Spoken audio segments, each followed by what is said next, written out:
Good morning, Jason. Once again, I can't quite get used to talking to you on Mondays instead of Fridays, but I'm sure that we'll adapt over time.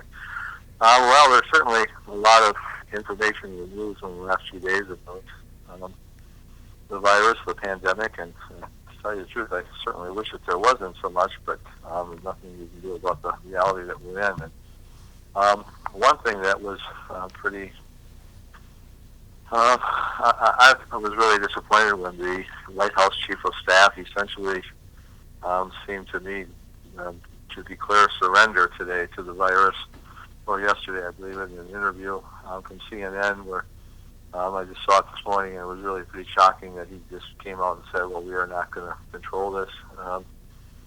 And, I think that is really just an amazing admission to come, and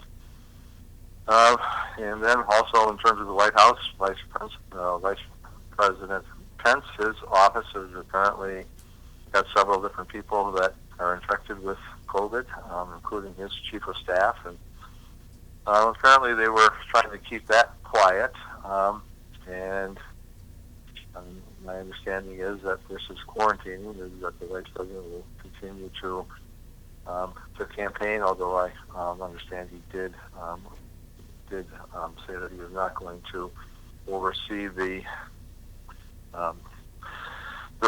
Senate vote or procedure on selecting the new Supreme Court justice. We won't comment any more on that, but apparently he is going to continue with his campaign for the next 8 days. And Vice President's office is not the only place that has had some COVID recently. Apparently in Speaker Ross's office, I think it may have been his chief of staff or a staff member at any rate, and several others that have apparently contracted COVID, apparently at a recent party that several Republican leaders and members were at, so we don't know exactly what the extent of that is.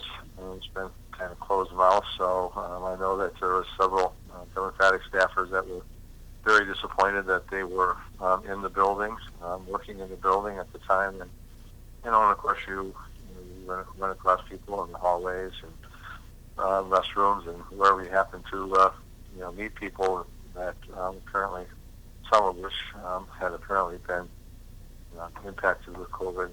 I got to tell you, I was on a Zoom call yesterday, and I was shocked to learn that one of the people on the Zoom call had actually had COVID. And he was in his bedroom after nearly 2 weeks, and thankfully was recovering. But another person was self-quarantining after a couple of his members of his family had tested positive. So,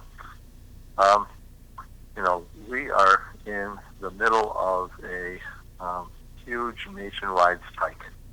There is not one single state in the United States where COVID rates are going down. And unfortunately, that is certainly true in Wisconsin. The numbers keep getting worse and worse. Yesterday, as of yesterday, there was 8 more deaths statewide. Our death rate stands at 76. Nationally, that number is now over 226,000 people having died from COVID, and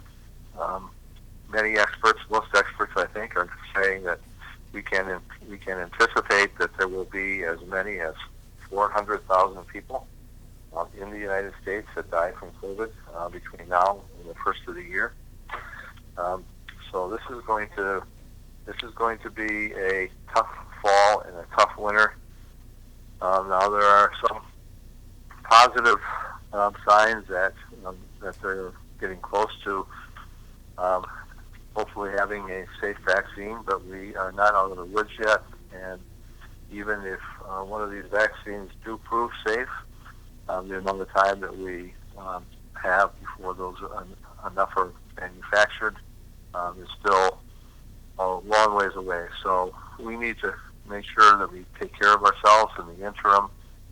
We need to get across this period of time when, when there is not a vaccine until there is something that hopefully we can get this behind us. But, we know what we have to do. We know that we have to wear a mask no matter, despite the mixed signals that we get from the White House and from some others. I just listening to a news report, and this is kind of a American phenomenon. I understand that the rest of the world is not thinking that wearing a mask is some type of political statement. It's just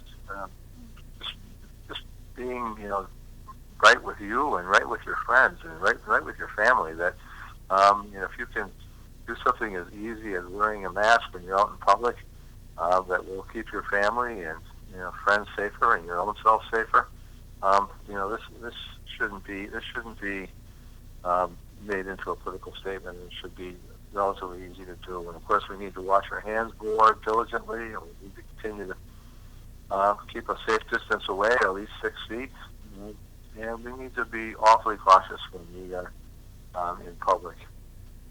Certainly indoors in public, and now with the cold weather kind of pushing us indoors more, this becomes even more important. So I just don't know exactly how long we're going to be giving weekly updates, Jason, but I got a feeling it's going to be quite a while. And I would just like to close, as I normally do, by reminding people that people who may be having difficulty because of this semi-isolation that we're in, and just not being able to spend as much time with friends and family as normal. That's it's just helpful if you're drinking too much and that's gotten out of control, or if you're doing drugs or depressed. There's help, and I would encourage you to call my office, and we will refer you to somebody that can help you along the way. And I would just like to give that number, and that's 608-266-0455, and we will refer you to somebody that we know to be able to help people in that situation. So I just can't urge people enough to take this pandemic seriously. Right now, we are nearly 4 times, not quite 4 times, the number of Americans that died in Vietnam, and that was in a 20-year period, essentially. And now we have 200. That was 50-some thousand. I think it was 57,000 something. The exact number escapes me. That died in that war, tragic war, and now we have 226,000 Americans who have died from this. So this is serious, and I can't say enough. Make sure to wear a mask when you're in public. Make sure to social distance. Just go ahead and do all the things that we all know now that can really make a difference. So, Jason, we'll talk to you next Monday, and hope you have a good week ahead.